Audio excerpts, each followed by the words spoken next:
Hey everyone, it's Lexie. So in today's video I'll be sharing with you all the books that I ended up reading in the month of September.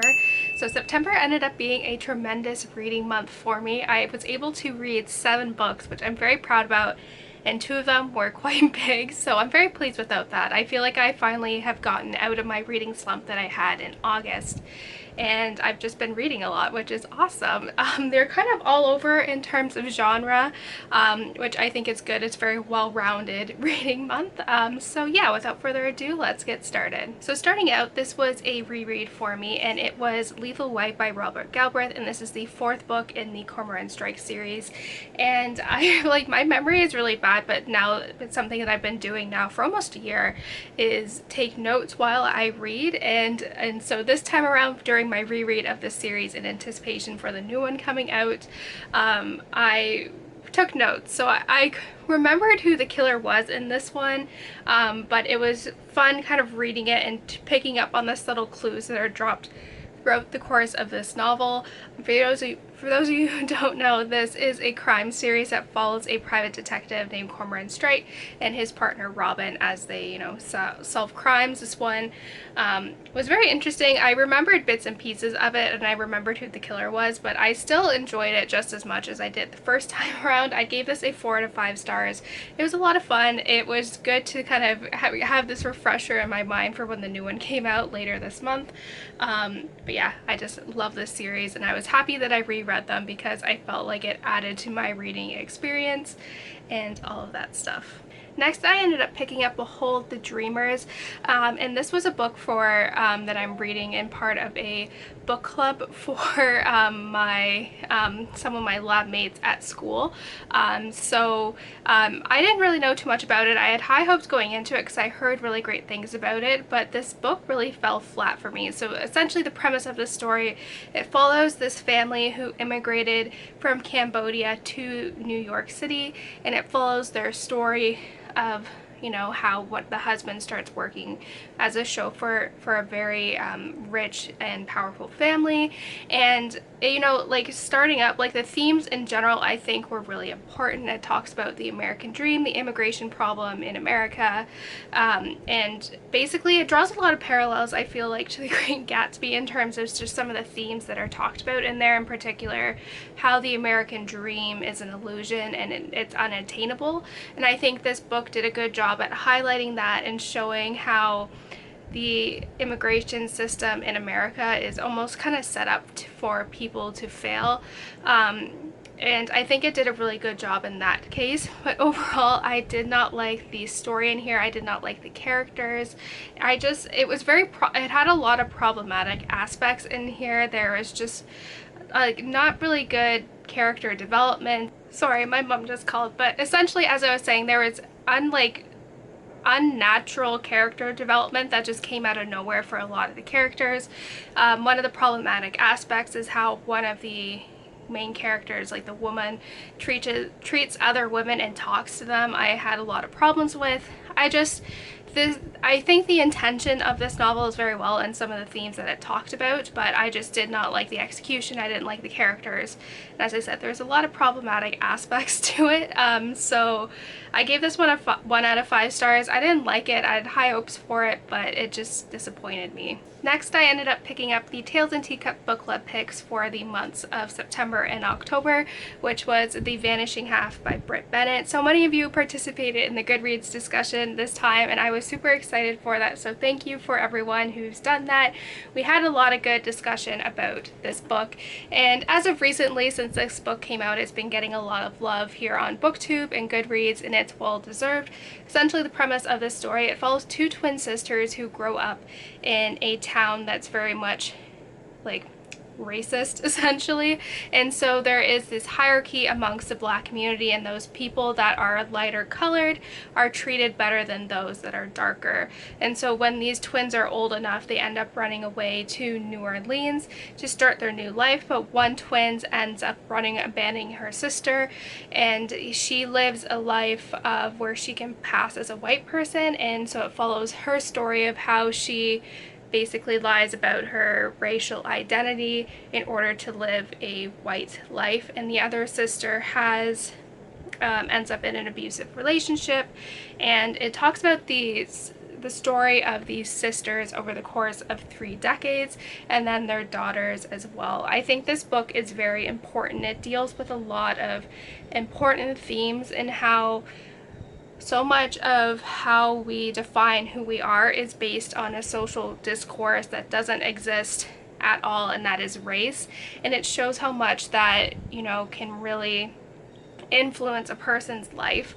And it was very interesting. Like, that part really, like, I think was really eye-opening, and how race not only is basically creates a cage that is emotional and physical barriers for a person's life. And I think what I really liked about this book is not only those important themes, but also the writing style. It's almost like a stream of consciousness in memory. So there's not a lot of plot progression.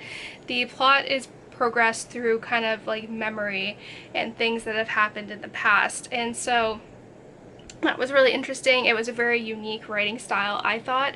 My one complaint was that although I was able to empathize with these characters, I just wasn't attached to them. I always felt like they were kept at arm's length for me. Like, they just didn't feel like I didn't have that connection to them that I was hoping to have. The one sister, Stella, who passes off as white, it was very interesting because she, like, this was in one of our discussions too, because she is very racist towards people who have darker skin tones, even though she is passing, like, even though she's kind of, you know, being racist towards, you know, people in her family essentially. And I think part of her manifestation of her anger with her race and how society view her manifested in a outward projection of her racism and her hatred and her insecurity for that. And I think that's very important. I think this book is, you know, deserves all the love that it has been getting. If you guys are still interested to participate in the discussion, you have until the end of October, so you can go and do that as well. I have everything linked down below for that thing. But I gave this book a 4 out of 5 stars. It is really worth the hype, I think, and it discusses a lot of important themes.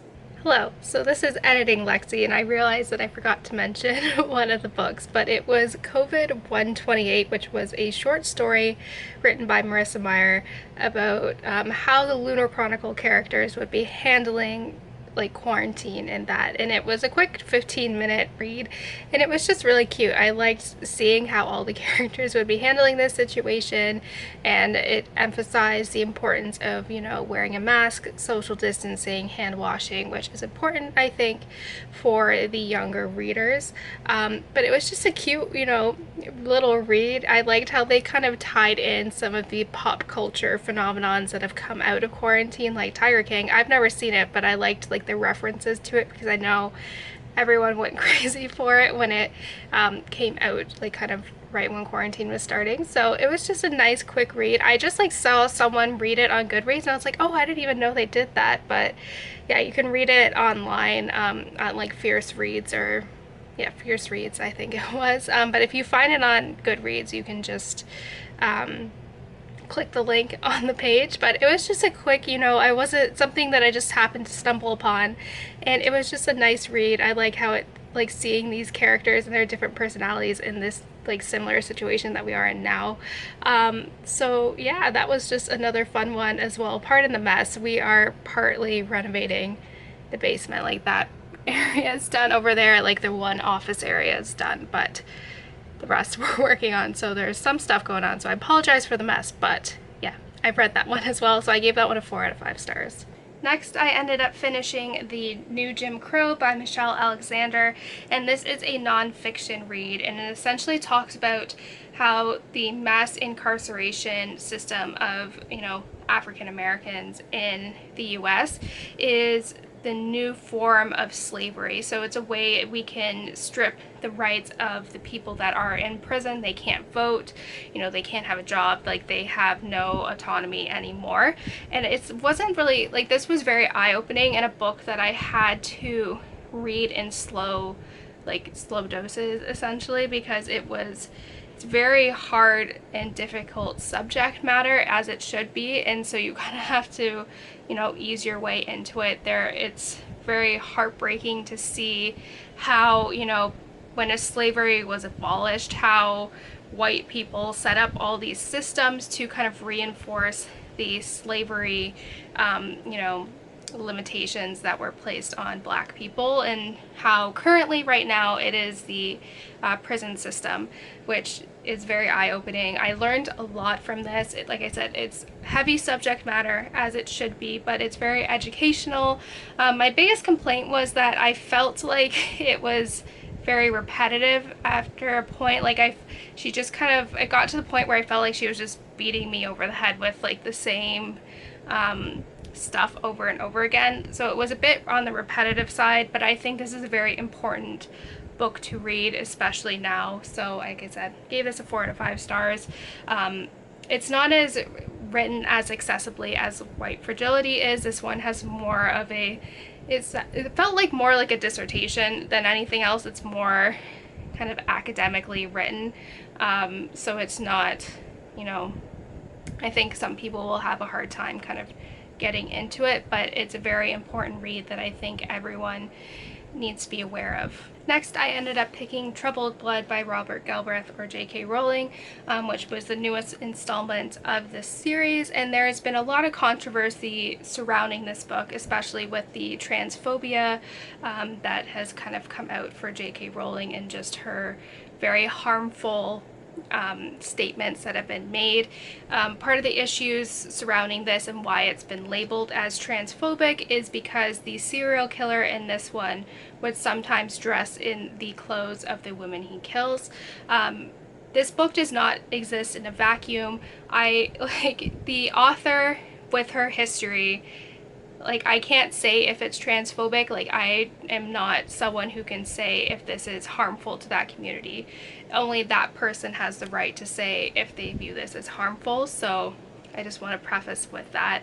I can't, that's why I said I can't say it is. Did I find it? No, but people can take it that way. And with her track history, I totally understand that. So there's been a lot of controversy surrounding this book, but essentially the premise is that it follows Cormoran and Robin, and they're approached by this woman whose mother disappeared 40 years ago, and everyone assumed, because around this time there was a serial killer that was kidnapping and killing women, and so they just assumed that she was one of the victims. He never admitted that he killed her, but everyone just assumed that it was, given the location, and you know, there was like some other police stuff going on as well.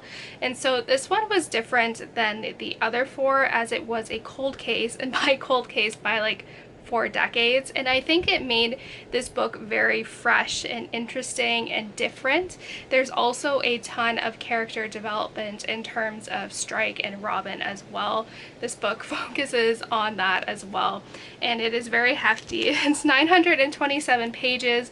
I do think like a couple, like maybe 100 or so pages could have been shaved down, but because this is a cold case and it covers basically 13-14 months, I can see why the size is, you know, it's necessary. That was like my only complaint, is that I felt like 100 or 150 pages could have been shaved down off of this. But nevertheless, I think this is like my second favorite out of the series. Career of Evil is still my favorite out of these, but this one was interesting. There is like so much character development.